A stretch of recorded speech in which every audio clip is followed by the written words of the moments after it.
បើពេលនេះកំពុងតែធ្លាក់ខ្លួនខ្លាំងទម្លាក់ចោលទម្លាប់ទាំងប៉ុន្មាននេះមិនយូរប៉ុន្មានទេអ្នកនឹងងើបរួចឡើងវិញ 1. ទម្លាក់មុខមាត់ចោលមានតែអ្នកជោគជ័យ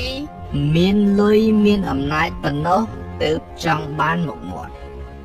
បើពេលនេះយើងកំពុងតែធ្លាក់ខ្លួនខ្លាំងគ្រាន់តែបាយ3ពេលដោះស្រាយមិនចង់រួចផង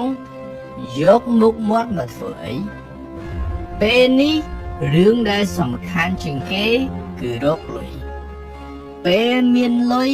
មានទូនាទីមុខមាត់នឹងរត់មករកអ្នកដោយខ្លួនឯង 2. ទម្លាក់ទម្លាប់រអ៊ូរទាំចោលទោះបីជាពេលនេះធ្លាក់ខ្លួនប៉ុណ្ណាក៏ដោយក៏មិនត្រូវដើរនិយាយប្រាប់គេដែរគ្មានអ្នកណាអាណិតអ្នកនោះទេរឹតតែធ្វើឲ្យគេមើលងាយអ្នកថ្ងៃក្រោយរកស៊ីសហការរឹតតែពិបាកបើខ្លួនក្រខ្លួនពិបាកបិទមាត់ឲ្យចិត្តទៅហើយអោនក្បាលខំរកវិញចាំថ្ងៃក្រោយមានបានចាំទៅរកមិត្តភ័ក្តិសប្បាយសាទរក៏មិនយឺតពេលដែរ 3. ទម្លាក់ទម្លាប់ស្ដីបន្ទោសខ្លួនឯងចោលបើធាត់តែហាត់ប្រាណបើអត់ចេះទៅរៀន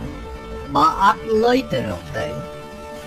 ក៏មួយថ្ងៃស្ដីបន្ទោសតែខ្លួនឯងថាខ្លួនមិនកើតខ្លួនមិនចេះខ្លួនគ្មានលុយគ្មានអ្នកណាមកយកចិត្តយើងទេមានតែយើងទេដែលអាចលួងលោមខ្លួនឯងបាន 4. ទម្លាក់កំហឹងចោលនៅពេលខ្លួនអត់ត្រូវតែចេះខំមាត់សង្កត់ចិត្តខឹងធ្វើឲ្យខាតលៀបខឹងធ្វើឲ្យខូចកិច្ចការធំ